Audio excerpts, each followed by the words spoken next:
when should you be tracking time as an agency or any type of service business really. But my short answer to that would be always.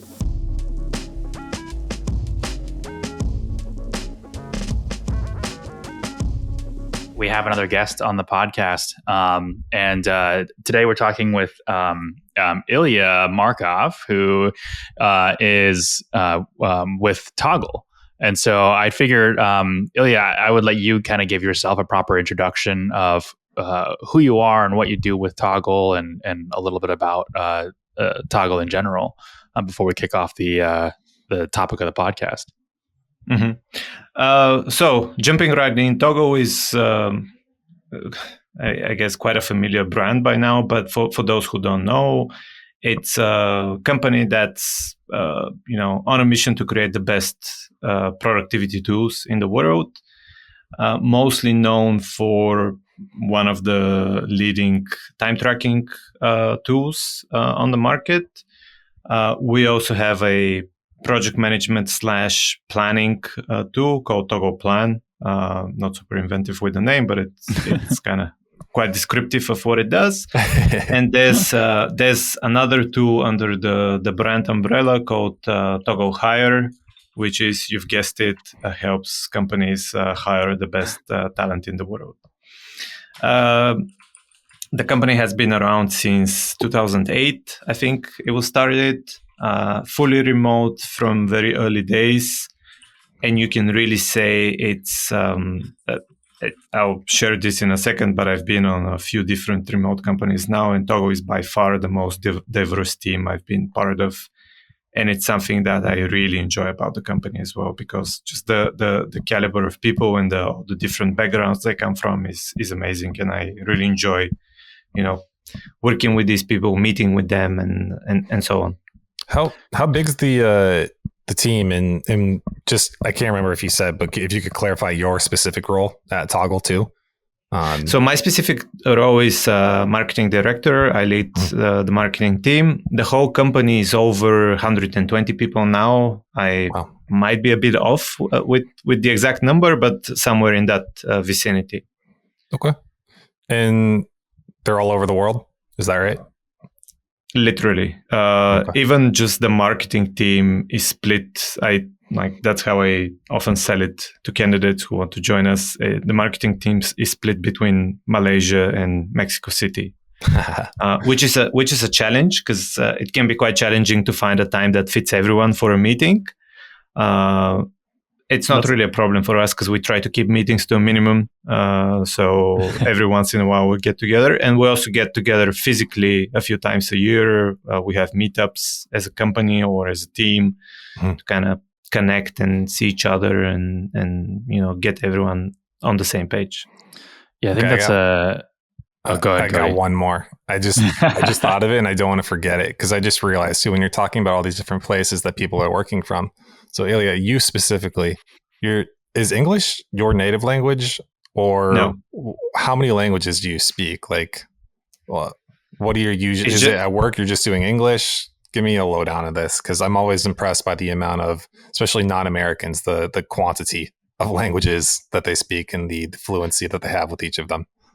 So English is the official language at Toggl, I would say. It's how we communicate. So the company was originally started in Estonia. There are quite a few people from Estonia who work for the company, but there are also other big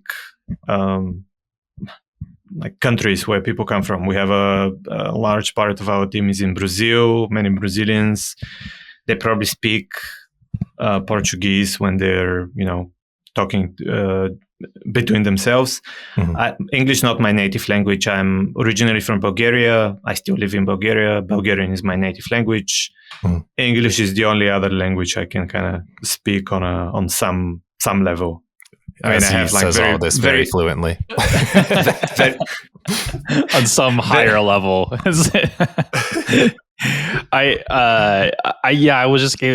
good to mention to the audience too that we have quite the diverse time zone attendees on this call today. So we have Cody in Japan, which is about 9:16 p.m. right now on Thursday morning or Thursday night for him.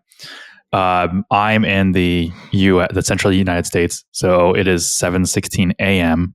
Thursday morning, and then it's what 2:16 p.m. for you? 3:16 p.m. and over in Bulgaria. So the fact that Cody likes to work late, I think, is the only reason why we're able to even have all meet up on this call. I'm sure you guys deal with that too, though, at Toggl, right? I mean, it's some people are working weird hours, but if you don't mind, then it's not a huge deal. Yes, and I always like to say Toggl is our culture is such is that we treat people as adults, and they can figure out if a meeting is too late or too early for you, like you're not expected to join. But so we've actually split the weekly marketing meeting is split in two, so everyone can join at a time that fits them. But it was very surprising when a few weeks ago, JC, who is a member of the marketing team, he jumped a meeting which was like a 5 a.m. or a 6 a.m. for him, something like that. But he's actually one of those people who I don't really understand, who enjoy getting up very early and just having a very productive morning. That's like, so I guess I should give him a shout out on the podcast. Nice. It's like mine and Cody's relationship. It's funny because we've mentioned this before, but when I'm up at 5 a.m., it's like, oh, Jake's getting ready to go to the gym. Like I'm like normal. If I like message Cody at 5 a.m., like let's just say it's 5 a.m. for him or something, and I see his little green chat bubble pop up on Google chat, and then he responds, I go, oh no. That means he didn't go to bed and he's still awake. We rally.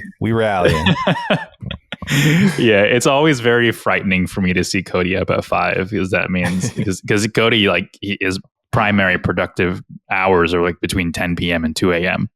And so if it extends past that to, the hours that people like me are awake, that's scary. It's very interesting that you mentioned this because we've tried to embrace this at Toggl. We have an internal initiative called Rafting is what we call it. It's an abbreviation, but don't ask me what it stands for. I have no idea. But the idea is that we only look at results and just getting stuff done. The hours don't count. We do track time internally because we believe in eating our own dog food. So using the product, understanding what challenges it solves and so on. But there's no expectation that you have to put in certain hours or even that you have to be on Slack 24/7, respond within 5 minutes to any Slack message. So it's up to everyone to kind of create their own schedule. As I said, everyone is treated as an adult. Create your own schedule, find the best time that works for you, that makes you productive, and get stuff done, essentially. I like that you said, write it all down. I like that you said treat everybody like adults, because even in our job description, when we hire, we say, hey, we treat you like an adult. So as long as you are one, we're not going to micromanage. And that's kind of like our core philosophy. But even when this is kind of getting ahead of what we had planned, but even when we hire like full-time employees, we say, hey, full-time over here is 40 hours a week, typically. So for us, we say you only have to track 32 hours. That's all you got to do. So if you want to work Monday through Thursday, 8 hours a day, and then on Friday, you just sit at your computer and watch Netflix, totally fine. All that we ask you is that you give us structured time in which we know we can contact you. And then, you'll be available. But if you give us structured time and you don't do anything in that time except for respond to, a Slack message or something like that, totally fine. That's within your hours. But yeah, we're not gonna, pester you at, whatever it is your time if you're not like telling us that's when your typical work schedule is. Jake, so what are we talking about today, Jake? Did you say that? I didn't. No. Thank you for bringing it back. So the working title, and we always have a working title for when we record these because it'll probably change by the time I upload it. But the working title is, when is it necessary to track your time? or in an agency, freelancer, or whatever you're doing. So Cody and I have talked about this multiple times, where we say like one of the most important things is it's not necessarily tracking our time; it's knowing the time input into the projects or the products that or the services that we've productized. So when we kind of coach other agencies or talk to other agencies, we really hammer on the point that it's really hard to know your profitability and also give yourself a reasonable pricing structure if you don't know the time that is going into those services. And so whatever time tracking tool you use, you have to be able to use it to just understand how much effort is going into the deliverables. Having said that, Cody, you've asked some preliminary questions for Ilia regarding just time tracking in general, and then we can get into some of the nitty gritty. Yeah. I want to like ask these before we start spewing our own Kool-Aid, right? Because we have takes on time tracking and opinions that we've developed over time. But before we even got into that, I just wanted to ask, like, what was your first experience with time tracking in the white collar environment or white collar setting? And what is your relationship to time, and how do you feel about it? How has it developed since that point in time when it was first introduced to you? I think it was when I first started freelancing, doing some freelancing work on top of like a full-time job I had at the time. Mm. And I think early on, I guess I have quite a propensity to try and, get data out of pretty much every activity. I used to have a Fitbit watch. I don't anymore, but I still use the Fitbit app because I have like data about my weight from 2014, 15, something like that, with some gaps in it, of course, but like mostly I have data. So I kind of try to quantify probably too many areas of my life. Just life in general. Yeah. And I guess my approach towards time tracking is similar. And I've mostly been doing it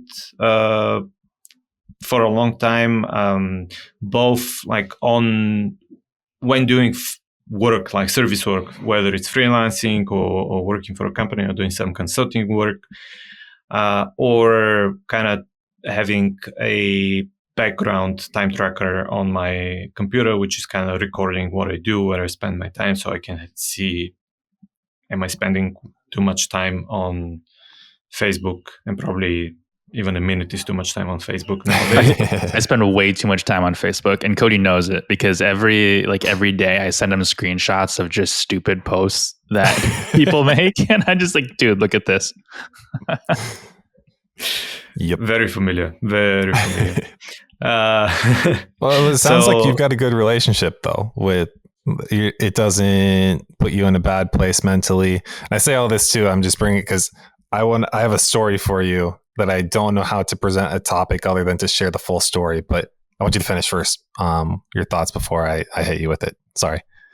So, yeah, I mean, not much more to add, but like I've been tracking time on and off for quite a long time now. And I will stop here because I don't want to get in like too much detail about your question. When should you be tracking time as an agency or any type of service business, really? But my short answer to that would be always. But we can get into more detail around that in a minute. Cool. Okay, yeah. Jake, I don't even know if you know this story. This will be a fun one. So, the agency that Jake and I met at, I think at the time, I can't remember if it had already been acquired, but there was management shifts and that sort of thing. And a woman whose name I won't share was coming around and trying to quantify and figure out the best way to. How do I say this? They weren't doing a good job up until that point of productizing the services internally.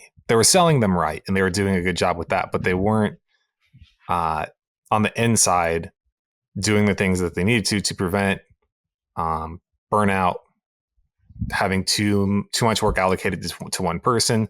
So I think the attempt was that, let's try to quantify what each service is, how much time it takes for these people to accomplish them. And so anyway, so she gave us this, I'll say a packet, maybe a pamphlet.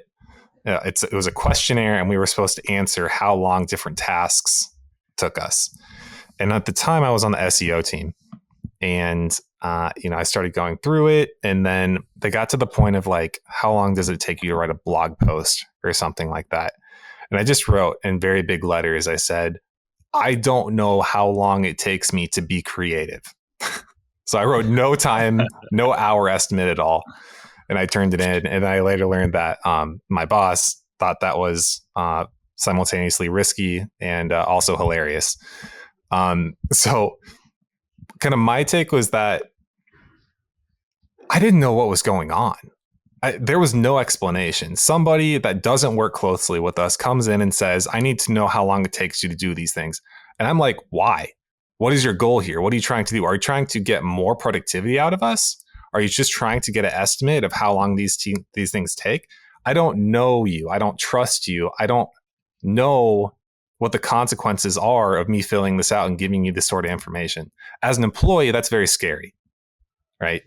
When nobody gives you an explanation of what's going on or tries to soothe, I don't know if soothe is the word, but just explain what and why you're doing the things that you're doing related to time. Because I've been, at the end of that agency, I was doing, I was the very common agency thing of I was doing 50 to 60 hour weeks, and I was unhappy, and I wasn't getting paid $50 to $60 money.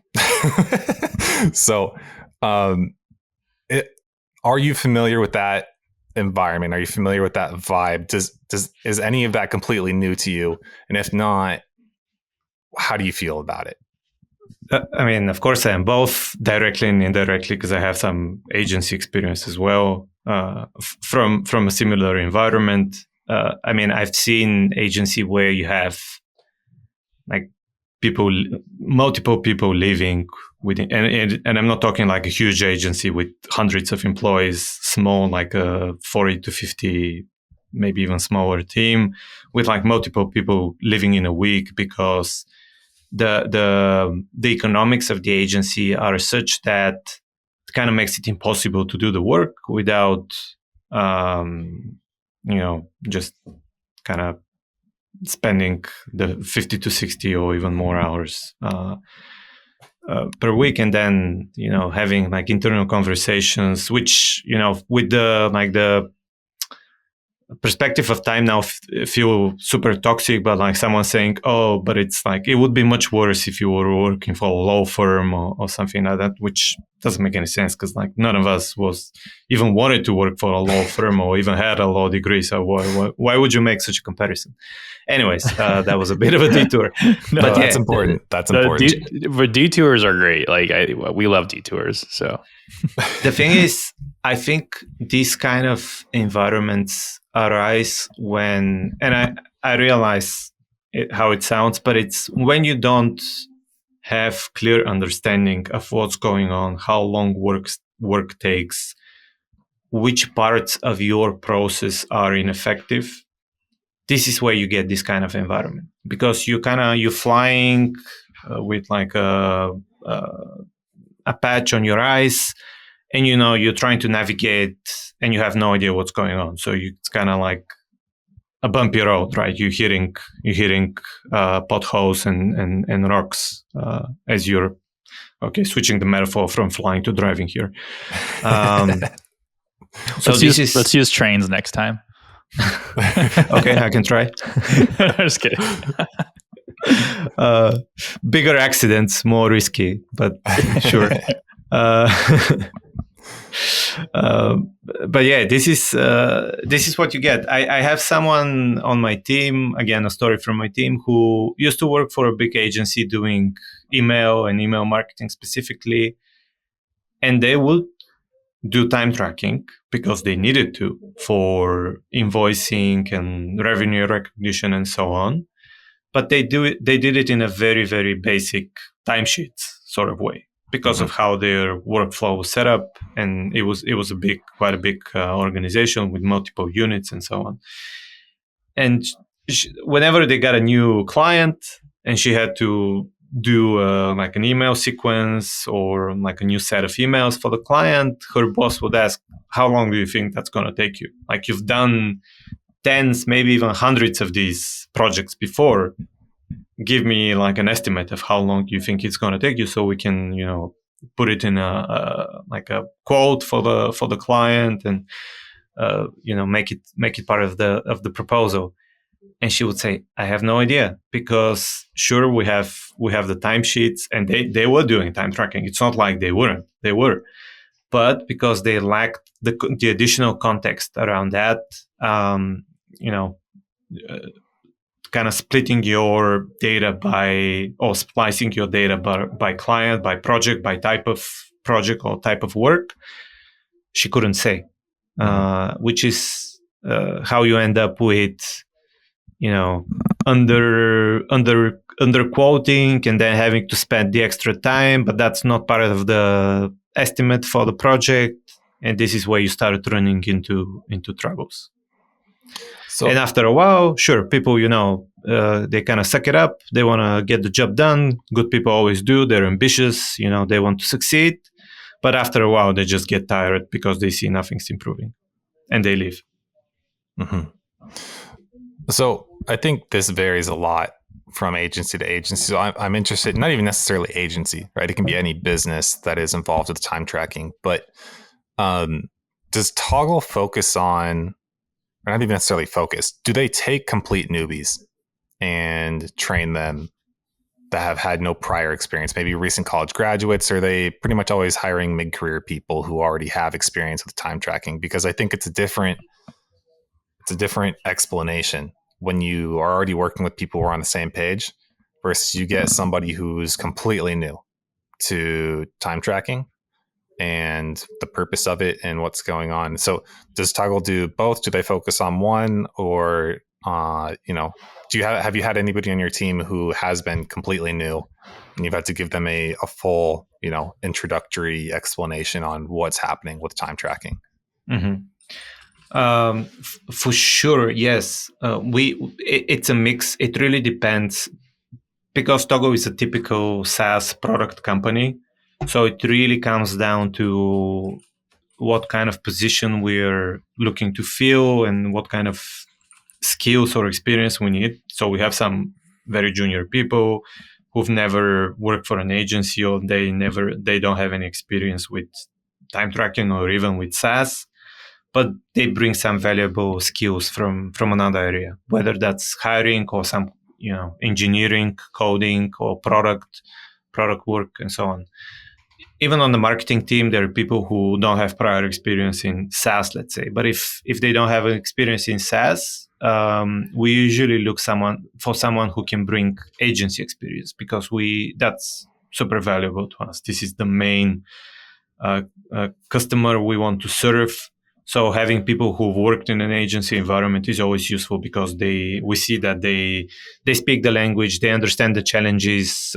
Sometimes they carry the battle scars, as I just told you, some of the stories. So that makes it easier, and they're bringing something that we find really valuable. Cool. Yeah. I like that. Okay. I want to ask a little bit more pointed questions just so I can get more of your explanation and your philosophy on it. Pretend Jake and I are total newbies. We just graduated college. How old are you when you graduated college, Jake? You're like 20, 22. I was 22. Yeah. We are now young professionals.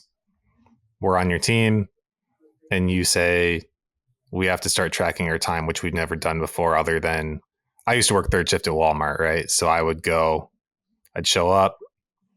I don't even remember if there was a clock punchy thing. I showed up when I was supposed to, and I left when I was supposed to. And then now we need to actually do some sort of online clicky button thing. Explain to me why we're doing this. What's the purpose of it? For the purpose of the explanation, let's assume we're working at some sort of knowledge service companies, what we call either an agency, consultancy, doesn't matter. The first thing I would make clear right away is this is not used to, kind of spy on you in any way. This is not the purpose of this. So feel comfortable doing it, just clocking as much time as it actually takes you to complete any type of work. We're doing it for a few reasons. First of all, the really simple one is to take this time and put it in an invoice that we then send to our clients. And that's what keep the lights on. That's what pays your salary and so on. Then we're also using it to understand, like, are you working too much? Are we getting to a point where people have to spend what is unsustainable amounts of time to complete the work? Obviously, like, it will be very obvious if you're not spending enough time as well. So we can quickly address that. In some cases, this will allow us to spot that certain things take a very long time, which might mean that we hire someone, or we delegate, or we outsource this thing to someone else, or we buy some kind of software to help you with that, and like have you spend less time on these low value things that take a lot of time. And after that, we're getting into even more interesting areas where we can say, when a new client comes in, we can give them a very accurate quote. So we're not promising them, essentially, we're not promising them that you work 60-hour weeks to complete the work for them. And then on an even higher level, because sure, sometimes, there might be a deadline coming up, so you might need to spend some extra time completing a project. But we don't want this to turn into an ever-going thing. So this data kind of gives us early signal, early warning that we need to start hiring more people, or we need to start doing sales and bringing in more clients, so we don't get to a point where we don't have enough time for everyone on the team. That's how I would explain it to someone who's just getting started. I like that. So like we have kind of had that same talk with our employees when we first started, which is there's two sides of the coin, right? There's the full-time employees who are salary, and we don't really care how much you track to an extent. Like you said, it's very obvious if you're not spending any time doing things. But, not to like a micromanaged standpoint where it's like, hey, you didn't clock exactly 32 hours, you didn't clock exactly 40. So sorry to interrupt you, but it becomes obvious not from the time tracking data. It becomes obvious from the productivity. Work not being delivered. Mm-hmm. Yeah. And we're kind of, we're very like the same way. Like if the work's not being delivered and you're, only putting 20 hours a week in, like you've got a lot more allotment here. But if the work's being delivered and, only 20 hours is going into it, great. That means that we can, have more accurate insight into our pricing, or the hours needed for that product. One thing that I like, but like part-timers, for instance, like we pay by the hour for part-timers. So it's like, in that case, you got to meet your time requirements because you can request, hey, I want to work 5 more hours a week. Okay, well, I'm not going to pay you 5 more hours a week if you're only putting in 10 hours as a part-timer. But for full-time, it's a different story. Having said that, what I actually wanted to kind of get into was when you mentioned it allows you to know when you either need to purchase software to kind of help speed things up or to hire. That's a really big thing for us. So we actually closed our doors for accepting new clients until September. And we did this back in April because the way that we productize our services allows for us to have an internal billable hourly rate, which we've talked about in this podcast before, of $125 per hour.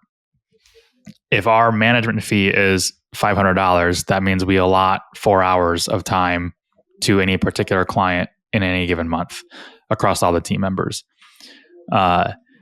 So if somebody is assigned an account, that means that person essentially has 4 hours assigned to them. But typically, we can get that done in 2 hours in a month. However, Cody kind of brought this concept to Evergrow about the total pool of billable hours available based on how many clients we have versus our actual labor inventory and how much people can work. Can I pause you for 1 second? Because I think we're going to confuse a lot of people. When we product as a service too, it's important to also take into consideration when you set a time allocation for whatever that is, right? You need that to be all encompassing, right? If you're spending 2 hours on maybe the intensive labor portion, you also still need to factor in buffers for, is this a needy client? Are we communicating with them frequently? Like, is there going to be literally 2 hours of emails every month? In addition to that, what other things surrounding the client might need extra time? And if you are productizing that, you're able to wiggle between two accounts because one is more demanding and it's needed to get them to the performance that they need to be. And as the owner of the agency, you need to start factoring that in and know that you're using those estimates. I don't know how to say this. The best way I can say it is that I had a boss who told me this once, and this was the best way. The best way that I heard it as an employee was, she said, "This is how long we estimate, that it takes you to do this based on what we've done and whatnot. If you do it faster, great. You're not going to be punished for that. There are some places and agencies that if you work faster than what the estimate is, they're going to give you more work and nothing more for it. That sucks." Right? Nobody likes that. That's not a good place to be in. But also as the owner, if you find somebody like that and you see that, oh, maybe this person in some way or other is an exception, that then you can do a few things. You can compensate them accordingly. You can give them, something else that is more important to them that isn't necessarily money. But anyway, I digress. That was the offshoot. I just want to make sure that nobody got confused when they're like, well, why aren't you just charging 2 hours for it? Because you also have to factor in those other things too. It's not just, direct workload, because if you're not factoring in that other time, you're going to bury yourself quickly. And that's how you end up at 60 hours a week plus. Well, there are times where we go over that 4 hours. We go 6 hours or 7 hours, but then we've always communicated. That's a simpler way to explain it. Yeah. We've always communicated to our team like, hey, but if that's consistent, then we have a problem with that particular client. But the whole purpose was, Cody, I was going to go into the labor hour resources. So basically we calculated how many labor hours that we had in our pipeline based on the amount of clients that we have and their management fee and our internal billable rate. And what we found out was that we were at 120% capacity, which means that for all our labor inventory, for if we have one part-timer working 20 hours a week and then one part-timer working 15 hours a week, and that's a collective 35 hours a week. So in a month times 4 divided by the number of clients that we have at our internal billable hourly rate, we're exceeding what we have in inventory by 120%. It's time to hire.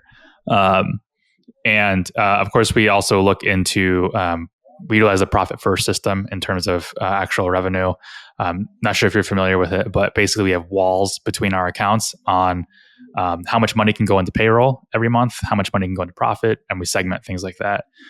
And so if the payroll ceiling is not reached, and we are exceeding, 80% of billable hours? In what instance? You're talking about payroll? you don't allow. So this is another concept. Cody doesn't allow, or we don't allow. Cody, you brought this concept to the table. We want to make sure that our employees don't have 100% of their hours consumed by client work. Yes. Because that leaves no time for meeting. I mean, it leaves no time for personal development, no time for anything. And so you said it's 80%, correct? That's what we use. 80%.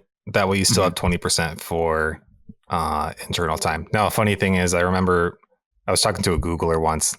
This is another tangent, but they said Google's always big about, what is it? They say like, oh, you should have, 10 hours a week or whatever to be able to dedicate to your own thing and your own time and stuff. And he said, so we work 40 hours a week and then we spend an extra 10 hours on our own thing. Implying that Google doesn't actually care. You're still going to work a full-time job doing the full workload. And then all your fun stuff is still needed. And it's on top of the normal hours that you work. But I just thought that was funny because it's Google and they're supposed to be, the shining example, right? Yeah. So all of this to say that it was just, I wanted to illustrate to the audience how important time tracking is for us, not only determining our pricing structure and making sure that we're remaining profitable, but also helping us determine when we need to hire. And it's a huge component in that. And that's what we're looking to do between now and August. So, but yeah, that was kind of a tangent. But Cody, I know you had more questions, correct? But Ilia, I also don't want to, if you got something to say too, I don't want to just keep rolling. I tend to do this off and be like, shut up, guys, listen. That was great. I was just happy to sit back and just listen because it's music to my ears. You mentioned the 80%. Is that the time that you want to end up on an invoice? Is that how you think about it? So short answer, no. Right. Short answer, because there is no short answer to this one. There's only a long answer with a story. The second agency that I worked at, which I liked a lot, and there was a lot of good things that I loved about it and I really appreciated, and I really have nothing bad to say about them. Something that I was taught there was a phrase that was repeated often, which was our hours are our inventory, right? So as an agency, you don't have physical inventory like an e-commerce or, a retail business. But what you do have is time, and that's how you're selling it. So they sold on a retainer and they used the retainer model. And it was very direct in saying to clients, this is how much of your time we estimate and how much you're buying from us. And that's how much we're going to dedicate to, your account or that sort of thing. And would they actually show it at the end of the month? Would they when they send the invoice, would there be any mention of how much time was actually spent? They didn't, but they would check quarterly. And then if there was a misalignment, they would come back and say, hey, you either one of two things. We haven't been charging you enough, so we need to, bump up moving forward. Or look, we don't have to dedicate this much time to your account. We can go down a little bit. So it was kind of just like wasn't a formal process. And at the time it was a much smaller agency too. So wouldn't surprise me if they've changed it by now, but that's kind of how they did it. But we productize the service. So all of the time tracking stuff is purely internal for us on our end. We don't relay that directly to the client. It's just so we can determine what is viable for us too. Because something that's big for us is mutual profitability. There's a lot of people go into the agency space and, they say, well, somebody told me I have to charge this much in order to be profitable. So that's what I started my service at. And Jake says all the time, he's like, okay, well, can your market support that? Are people willing to pay that much? So finding the equilibrium between, okay, you figure that out internally. You determine the process, how much time it takes you and that sort of thing. Then package it and sell it as a value prop. So people know that what they're getting, it's in a way, I guess that I could just say it's value billing, right? They're buying the product. They're not buying the time directly. We take care of that internally, but there's not a direct transparency of that. Does that make sense? Mm-hmm. Okay. Yeah. How do you feel about it?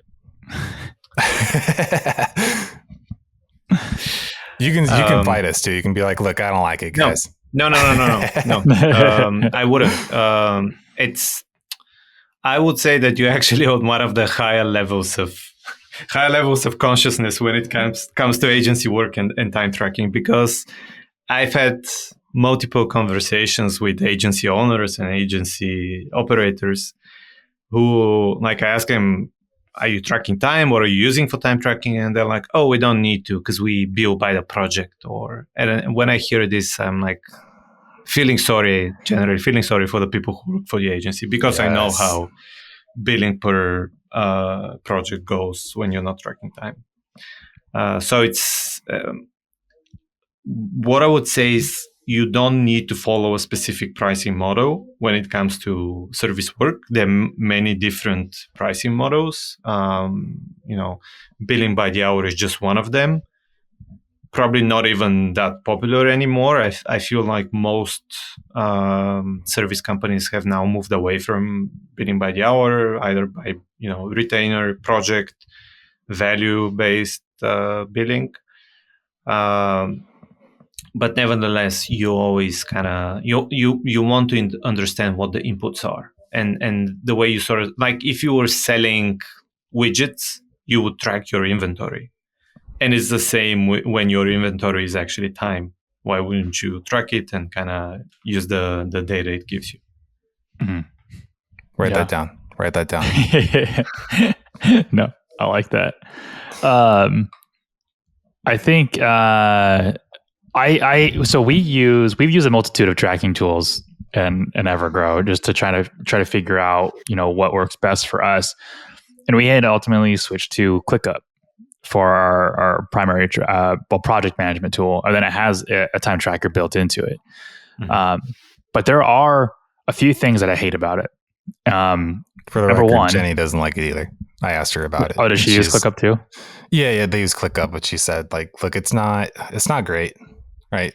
So I think everybody has something that they don't like about theirs, but I'm going to shut up. I had coffee before this one. I think people probably can tell based on how much I normally talk. And I was like, come on, let's go. We got to be ready for this. But I'm just going to. One thing I'm curious about, and maybe this is where the coffee will help to answer this, is we see that ClickUp is super popular with agencies. And I'm just from your own perspective, what is it that makes ClickUp such a good fit for this use case specifically? I think it's with like for time tracking or for project management. Both. Project management, because I think most agencies start from, like, no one gets ClickUp for time tracking; they get it for project management, right? And then time tracking comes on top. Yeah. So the time management, that was kind of like just a value add. Like, I was like, I don't care about their time tracking unless I'm already using the platform. Then why not add the time tracking? So what's great about ClickUp, and the reason why I wanted to switch to ClickUp in the first place, was because we used Asana for a little bit, like right before Cody joined Evergrow as a partner, and then I switched to then we switched to Basecamp. Yeah, we had Basecamp for a while. And then we went from Basecamp to ClickUp. And the biggest reason why we made the jump to ClickUp and away from Basecamp is because Basecamp is really meant for like the retainer model, the boutique agencies, the hourly stuff, where we're a very productized, templatized agency. So we need the templates to auto-populate. We need automations. We need, the reoccurring tasks to show up. And Basecamp doesn't have that capability. Whereas ClickUp is basically built. It's not just like, I call Basecamp a product. It's an organization tool. It's a team organization tool. Whereas like ClickUp is actually a productivity tool. So a project management productivity tool. So every single month, we can have our tasks and our subtasks auto-populate with the fields that we need and the people that are assigned to it. We can create templates. We can push those to different lists and in client folders. And then it comes with just like a bunch of other goodies. Like like reporting on the different tags and custom fields that you have, and then some like milestones and things like that. You can even add like have Gantt charts for timelines, and it was a lot of features packed into a relatively low price. And as a small agency, that's really important. So we pay for our ClickUp. So they have the free model, which a lot of people use. We've got a friend who's on the podcast who has a almost $3 million agency, and they're still on the free version of ClickUp. We pay because we like the automations, but ultimately that's how we use it. We used Clockify to track time for a while, but then moved away from that and just used native ClickUp. But the one thing I liked about Clockify that ClickUp doesn't have is in ClickUp, you can't start a timer without it being associated to a task. So you have to go and locate the task first, start the timer, and then you're good from there. Where sometimes at an agency, you're task switching so much, you just want to hit the timer and then you'll deal with assigning the task later. That was like number one for me. So that's probably that's the number one reason why I hate ClickUp timing. There's another one that I also don't like, and it's the reporting for the time tracked tasks is not great. So from a management standpoint, it just seems like you don't have much control over how you can like create like pivot tables and just like see where time is going into certain areas. And if you do figure out a way to control that, it always just seems like it's full of bugs, and we can't, and like the reporting just doesn't show everything that's there. And it just seems like it's kind of all over the place. So one, I wanted to see how if Toggl could solve both of those issues, and at the same time, like one of the reasons why we like using ClickUp is because it ties directly to the task at hand in the project management software where everything is stored. So I wanted to ask if there was some kind of like integration, or like how can Toggl solve, for in this example, our needs? Mm-hmm. I think it can solve all three actually, because Toggl also has a free plan, which in my opinion is quite generous. So maybe your friend who's still on the free version of ClickUp would find the free version of Toggl just as useful. I was looking at it. I was like, oh my gosh, there's so much on this free plan. Did we mention that I used to use Toggl too? Was that ever actually voiced not on here? Not on this podcast? No. Okay. Yeah. So Toggl was the first one that I had ever used when it came to time tracking too. And when you started saying all the other things that they did now too, I just in my head I was like, I had no idea. Like I had no idea that you also had like working on project management, then also some sort of HR, right? Like you said. I had no idea any of that was happening. So that's cool. Yeah. You're definitely not the only one. As I said, like Toggl is mostly known for track, and in fact, track used to be just Toggl. Like the plan and hire came later. They were acquired tools, and they were brought under the same brand, and that's when it went from just Toggl to Toggl Track versus Toggl Plan and Toggl Hire. But just to go back and answer the questions that Jake raised, starting a timer just without any task or any project or any client assigned to it, it's just very simple. It's something that Toggl does. And finally, integration wise, there is an integration. We have something called the browser plugin. It has a Chrome version. Not sure about a Firefox one. I believe I was looking on your website. It looks like it does have a Firefox integration. Impressive. Yeah. I know the Chrome plugin just got a major, it was essentially redone. So it's like a brand new, really improved version of it. It integrates with over 100 different tools. ClickUp is one of them. We talk to a lot of people who use ClickUp. I know the sales team quite often talks to people coming from actually using ClickUp. A lot of people started with the ClickUp time tracking. For a while, it's fine, it does the job, but as soon as they want to do more complicated things with their data, they see that ClickUp is just not able to support that. And we have many conversations, and we have many customers who come from the experience of using the time tracking inside ClickUp, and they want something more, so they come and start looking at Toggl Track. So this is where the plugin that I mentioned, the browser plugin, comes in. It makes it fairly easy to pull your data from, for now, unfortunately, it's just one way. So you're pulling your data from ClickUp into Toggl, but you can still organize it and kind of quickly record a lot of the data about what task this time was spent on, what project, what client, add tags to it if you like, and have this in Toggl. Another major reason why people switch for time tracking specifically from ClickUp to Toggl, or kind of supplement their experience in ClickUp with Toggl, is exactly the reporting. Our current reporting lets you do a lot more with your data, and I'm going to share a little, let's say, secret here, but we're looking at another major revamp of the reporting feature inside Toggl, which will allow you to do even more and a lot more with your data. Write that down too. Yeah. I love collecting data now, even if we're not using it for the future. And so Cody knows this all the time, where I'm like, we need to add product codes in Stripe, which is our payment collector, because we'll need it in the future. And like we're small enough now to where we don't have to worry about a lot of this stuff, but having this data from years back, like we always call ourselves a data focused agency. So if we're not collecting the data now, what are we doing?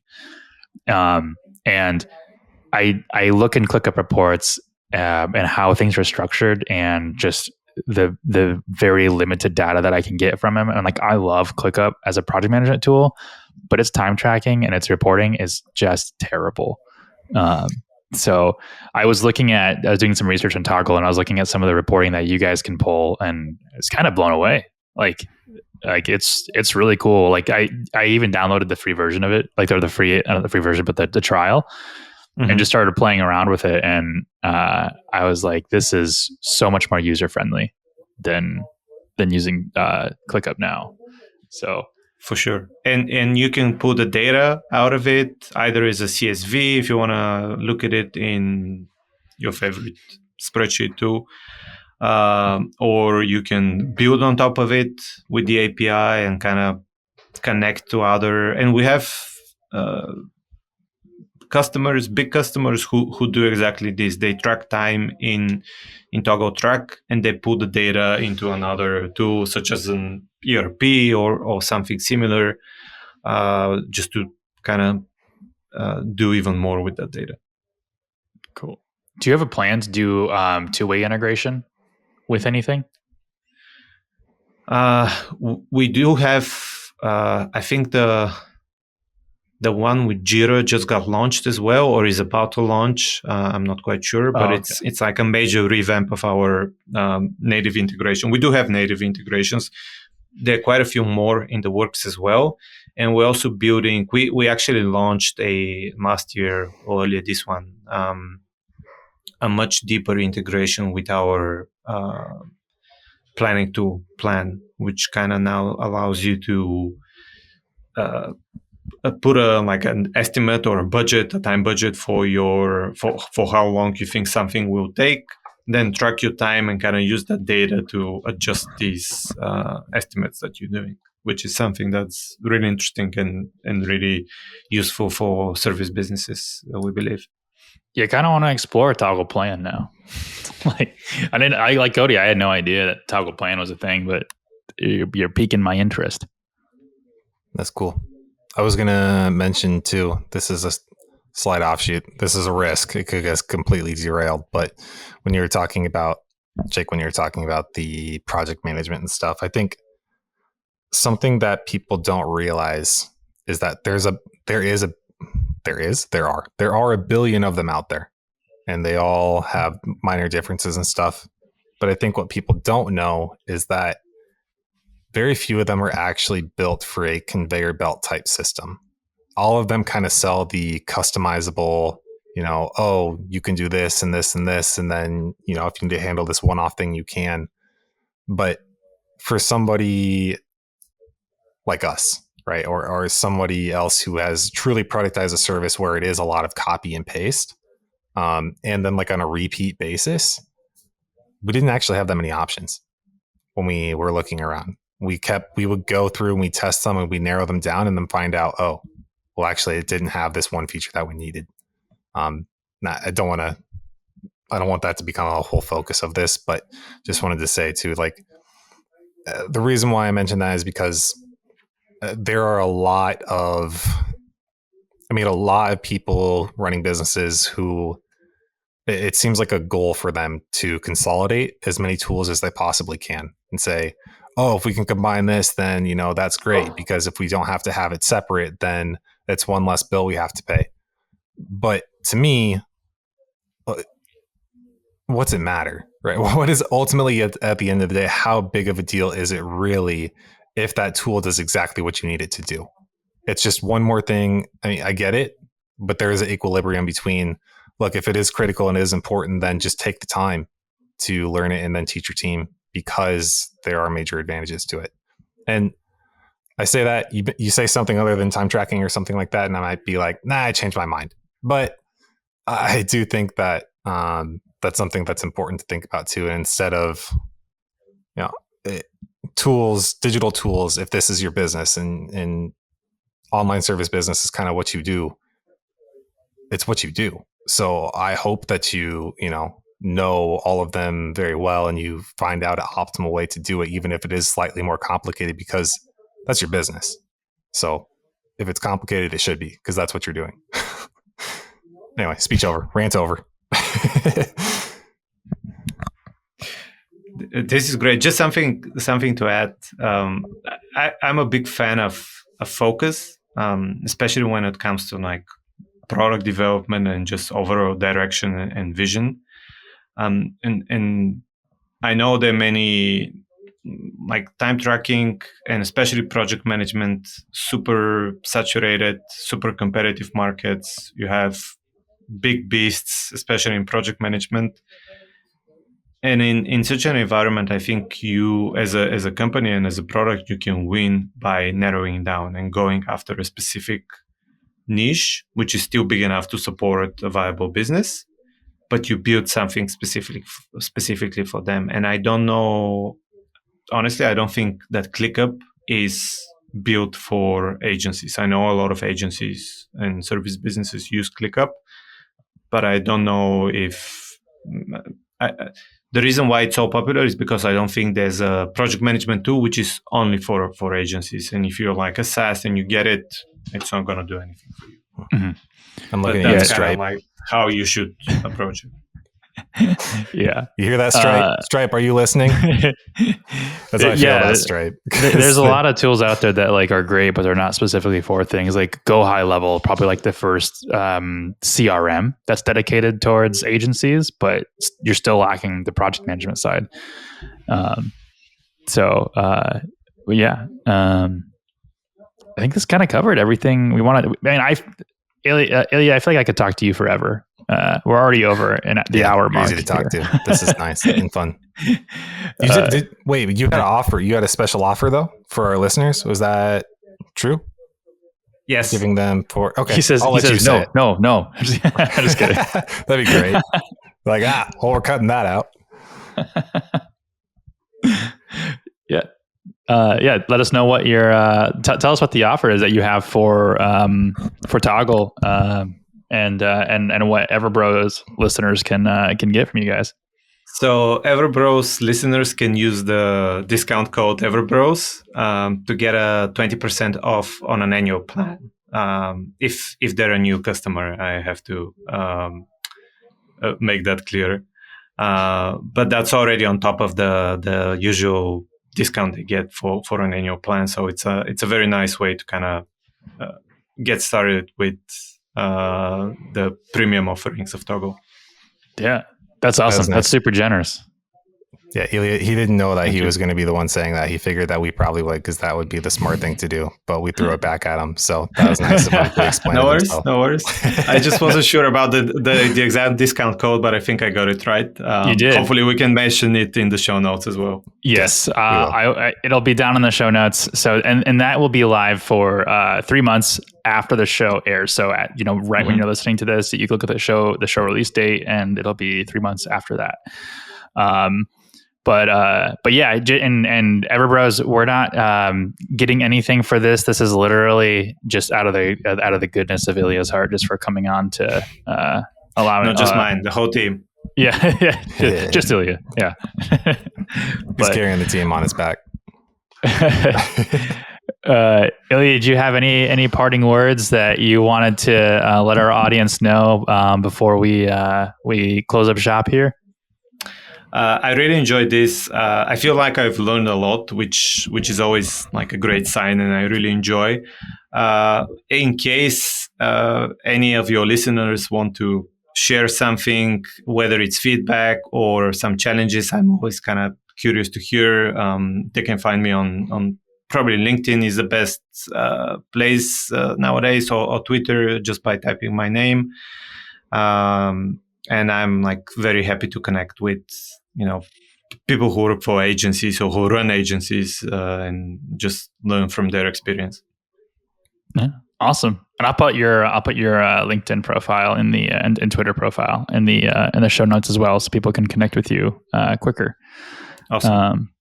But yeah, well, Ilia, thanks for jumping on this podcast with us. We really enjoyed having you on here and talking about something that we really care about in our agency, and it's probably the number two thing, besides how awesome we are, that makes our agency so successful. Thank you very much for having me. I really enjoyed it, as I said, and I mean it. Cool. Awesome. Thank you. All right, everybody. Thanks for listening. See you next time. See you.